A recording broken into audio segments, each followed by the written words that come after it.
I am absolutely obsessed with Jordan Peterson. And then when the Marxists say, well, that wasn't real Marxism, what it really means, and I've thought about this for a long time, it's the most arrogant possible statement anyone could ever make.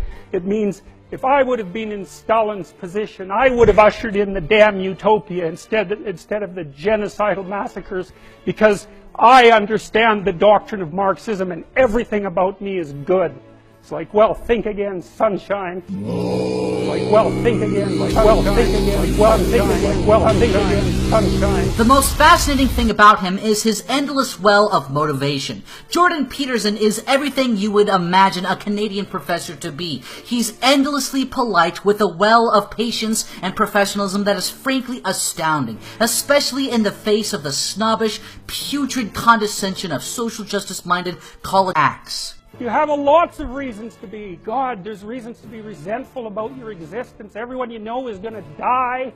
There's this idea that hell is a bottomless pit, and that's because no matter how bad it is, some stupid son of a bitch like you could figure out a way to make it a lot worse. And you should also support Jordan B. Peterson, because he speaks with such fascinating conviction. He speaks like a man possessed with moral outrage. And why shouldn't he be? Anyone within spitting distance of the university is within the event horizon of the largest metaphorical book burning in human history, with entire doctrines of thought invented for the sole purpose of political machinations. Just take a simple look at this abstract from a so-called scientific article. The concluding section discusses the importance of situatedness of knowledge and the possibility of working towards the abolition of the social category of men. But if you want to really take a walk down the absurdities of the humanities, you have to read Sandra Harding's book, The Science Question in Feminism, where she focuses on the rape and torture metaphors in the writings of Sir Francis Bacon. Why is it not as illuminating and honest to refer to Newton's laws as Newton's rape manual?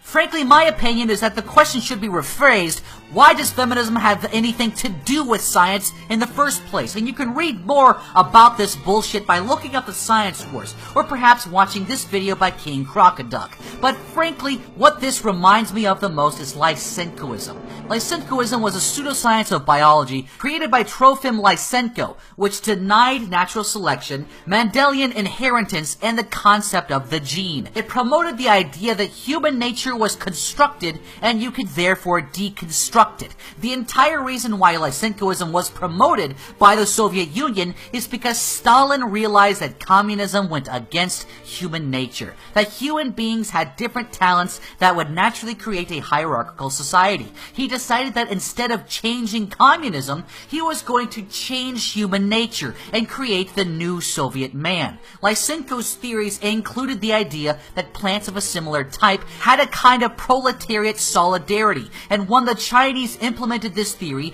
by increasing the density of planting seedlings because these plants apparently wouldn't compete with one another and other such moronic ideas, their crop yields fell and 2 million people died from starvation. But after all, you can't have inequality if everyone's dead. Yaroslav Krzyzewski criticized Lysenkoism in Czechoslovakia. He was dismissed from the Agriculture University in 1949 for serving the established capitalistic system, considering himself superior to the working class and being hostile to the democratic order of the people. Thankfully, we don't have communist-inspired Lysenkoism anymore.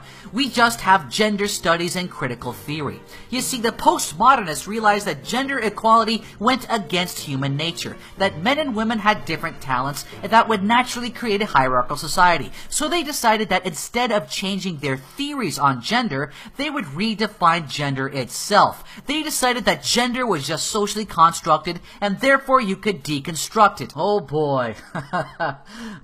Wonder where I've heard this argument before. What do I owe you? Nothing. It's for free. Free!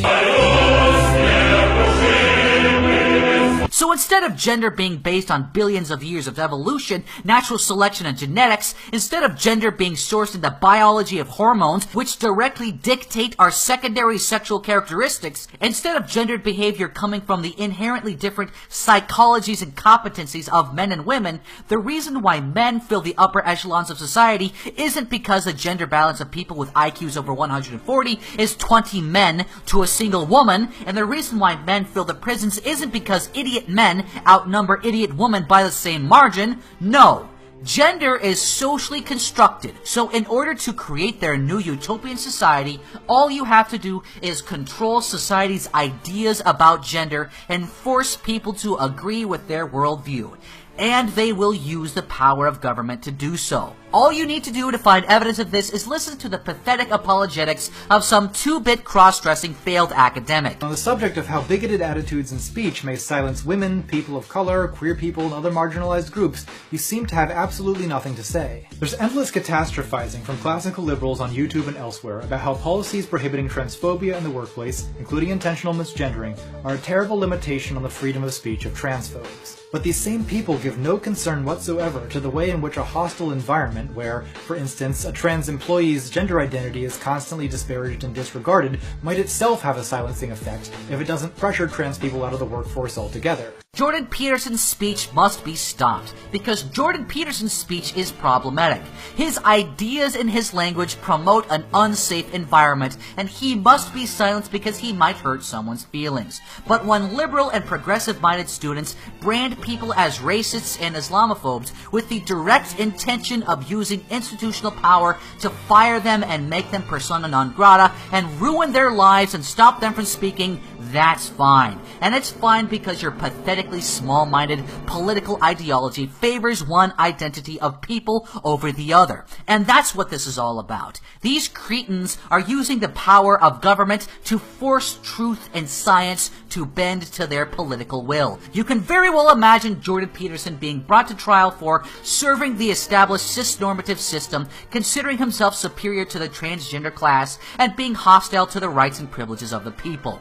Jordan Peterson is a canary in the coal mine. He is a shot across the bow, a warning to free people across the Western world that this despicable ideology isn't something you should discount. This is bigger than your pathetic little video games and comic books. They are standing on the levers of power, and not only will they write hate speech laws to stop you from disagreeing with them, they have the political will to force you to agree with them, to use government power to invade the privacy of your own mind and your own language. And the only question left is exactly how much violence are they willing to use to usher in their utopia? How many millions of people are you going to fine, to ostracize, to silence, or to put in jail in order to force people to use your pronouns? How big of a gulag do you need in order to reshape human nature? These people believe that they have the right to decide by fiat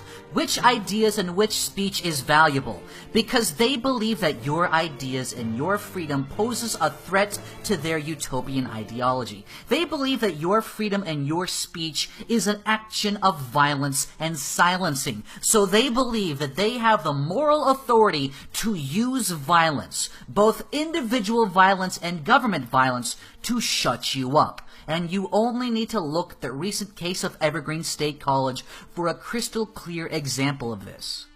Well, so the students have been, I think the idea is intimidation. So Right. I've had students followed in the woods. In the woods? I've had students visited at home. It's very scary. And I should say, just in terms of putting the context here, as the college was pretending that nothing serious was going on, the police called me up on the Wednesday just after the Tuesday on which I had been challenged in my class and asked me, "Are you on campus?" I didn't have class. I said, "No, I'm not on campus." They said, "Don't come to campus." I said, "Why?" And they said, "Because the protesters are searching car to car for what they describe as an individual, and we think it's you, and the college has told us to stand down. We can't protect you." What? You are watching, in real time, as the Vandals cross the Rubicon and approach the gates of Rome. And Jordan Peterson is warning us all that this is something you should really, really take seriously. Hey, thanks for watching, fam. I know I've become a total sellout, and I totally get it if you don't want to support me. And